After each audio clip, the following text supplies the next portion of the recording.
Mon grand passionné des reptiles et pas celui que l'on voit à l'écran, je vous le présente, c'est Justin Marois d'Edu Reptiles. Bonjour Justin, bienvenue à l'émission. Bonjour Véronique. Justin, vous êtes un grand passionné des reptiles. Est-ce que ça a toujours fait partie de votre vie? Oui, c'est depuis mon enfance. J'ai toujours eu une passion pour les reptiles. J'aime tous les animaux, mais les reptiles, c'est ma priorité. Là, il y en a deux superbes en studio. Ça, c'est un serpent. Ça, c'est un Eastern Indigo. C'est un serpent qui est originaire de la Floride et puis de la Georgie.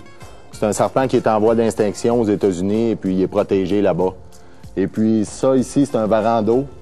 Un Varanus salvator. C'est un varan qui est originaire d'Indonésie, de Malaisie, puis de ces coins-là.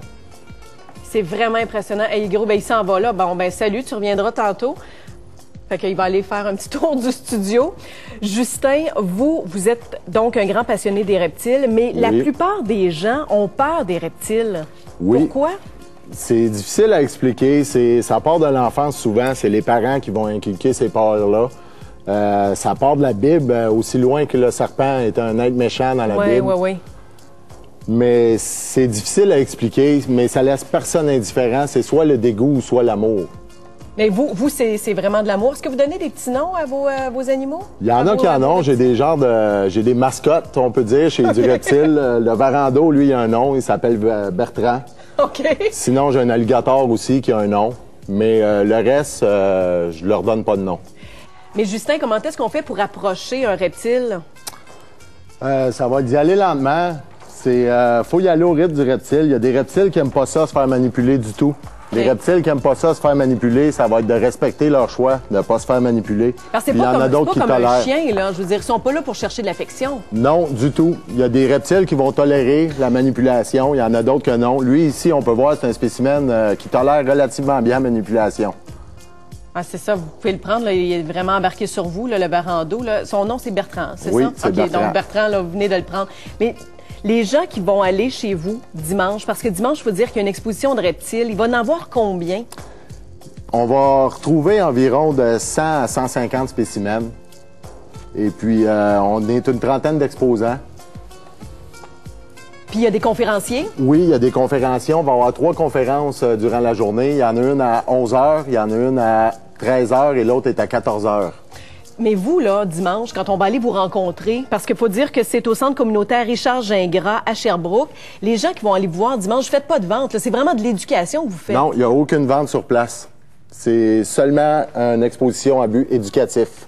Et les gens qui vont à ce genre d'exposition-là, parce que tantôt, au début de l'entrevue, on se disait que souvent, les gens avaient peur des reptiles. Les gens ont peur de quels reptiles, principalement? C'est principalement les serpents.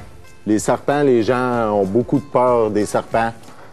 Mais les lézards, ils aiment mieux, en général. Mais la plupart des gens qui vont rentrer dans les expositions de reptiles, ils rentrent avec une peur, puis ils ressortent qu'ils sont presque tombés en amour avec les reptiles.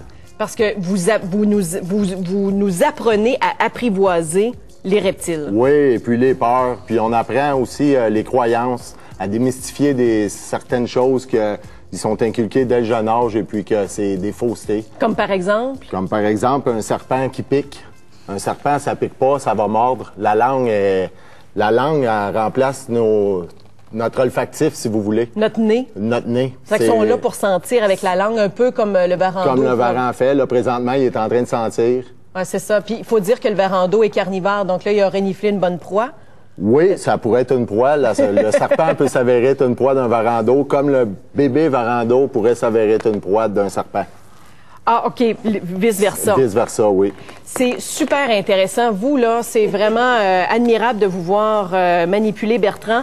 Alors, on pourra aller, nous aussi, apprendre à manipuler les lézards, les serpents, grâce à votre éducation. C'est ce dimanche au centre communautaire Richard Gingras, Sherbrooke. Si jamais vous voulez avoir plus d'informations, il y a un numéro de téléphone qui est apparu au bas de l'écran. Donc, merci beaucoup, Justin, d'avoir été avec nous. Merci beaucoup, Véronique. Merci, Bertrand. Et merci également à vous dans le terrarium. Et merci à vous à la maison. On se retrouve demain, 13h30. Bye bye. Merci.